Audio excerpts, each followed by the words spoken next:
మొదట జెడ్పీటీసీ సుంకన్న గారు, వెల్దుర్తి సుంకన్న గారు చెప్పిన మాటకి సమాధానం చెప్పాలి. నాకు తెలియదు ఆయన సుంకన్న గారు ఎప్పుడన్నా ఇంతకుముందు వైఎస్ఆర్సీపీ ప్రభుత్వం అధికారంలో ఉండగా లేచి ఈ మాట అడిగినాడా లేదా అని నాకు నిజంగా అనుమానంగా ఉంది. ఎందుకంటే జగన్మోహన్ రెడ్డి గారి ప్రభుత్వంలో వైసీపీ ప్రభుత్వం అధికారంలో ఉండగా ఒకటంటే ఒక హామీ కూడా సరిగా నెరవేర్చకుండా ప్రజల్ని ఎలా మోసం చేసిందో మనం చూసాం. మేము కూటమి అధికారంలోకి వచ్చిన తర్వాత చాలా స్పష్టంగా చెప్తాం, మొదటి సంవత్సరంలోనే 70% హామీలు నెరవేర్చాము అని చెప్తాం.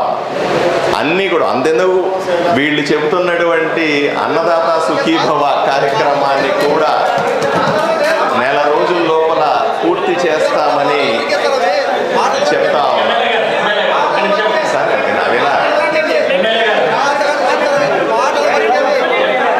మాటలు చెప్పే ప్రభుత్వం వైసీపీ ప్రభుత్వం. కూటమి ప్రభుత్వం ఎప్పుడూ కూడా మాటలు చెప్పి తప్పించుకోవాలని ప్రయత్నం లేదు. ఎంత గొంతు చించుకొని అరిచినా నిజం నిజంగానే ఉంటుంది, అబద్ధం అబద్ధంగానే ఉంటుంది. మీరు ఒక్కసారి ఆలోచన చేయాలి. మీరు మాట్లాడినంతసేపు నేను ఊరుకున్నాను, నేను చెప్పింది కూడా మీరు వినాలి. అంటే మీరు 10 మంది ఇప్పుడు మీరు అర్థంగా నేను ఒకటి ఆలోచన చేయాలి. అధ్యక్ష ఇప్పుడు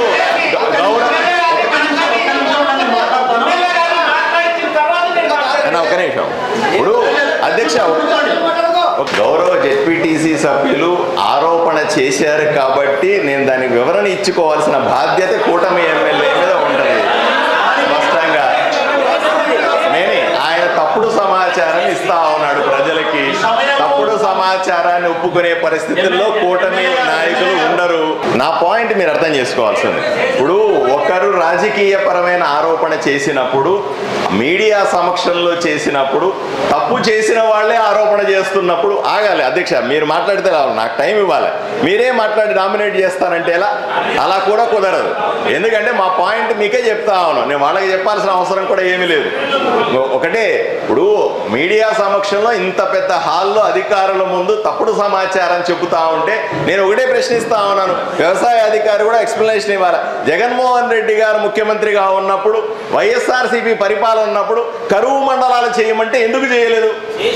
పచ్చి అబద్ధం, అది చేశారని అబద్ధం చెప్తా ఉన్నారు. వ్యవసాయ అధికారి సమాధానం చెప్పమనండి. అసలు ఎంత నాశనం చేయాలో అంత నాశనం చేసి ఈ జిల్లాని కనీసం కరువు మండలాలు కూడా పెట్టకుండా ఈ రోజు వీళ్ళు అబద్ధాలు చెప్పి చప్పట్లు కొలుతా ఉంటే మేము ఊరుకో కూర్చోమంటారా మమ్మల్ని? ఇది ఎక్కడ న్యాయం అండి? ఇప్పుడు ఇంత పెద్ద సభలో వాళ్ళు అబద్ధాలు చెబితే అబద్ధమే నిజమని నమ్మే ప్రమాదం కూడా ఉంది కదా.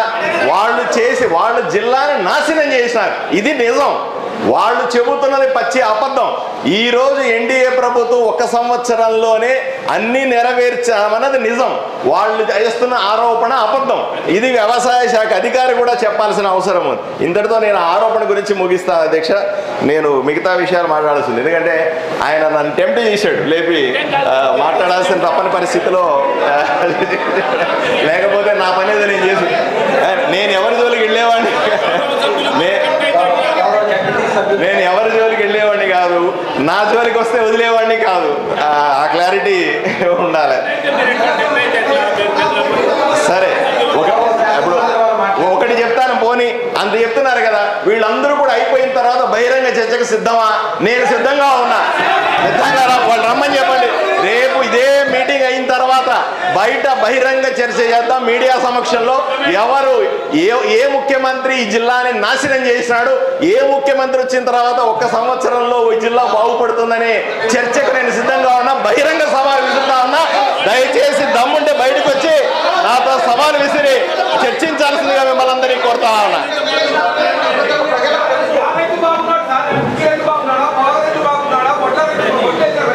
వాళ్ళందరినీ బాగు చేయడానికే కదా మేము ఉంటా. మీరు నాశనం చేసినటువంటి వాటిని వదిలిపెట్టి మేము చేయడానికే కదా బాగుంటా. నేను బహిరంగ చర్చకు బయట సిద్ధంగా ఉన్నా. వీళ్ళు సిద్ధంగా ఉంటే బయటికి రమ్మనండి. మిగతా విషయాలు నేను మాట్లాడతా.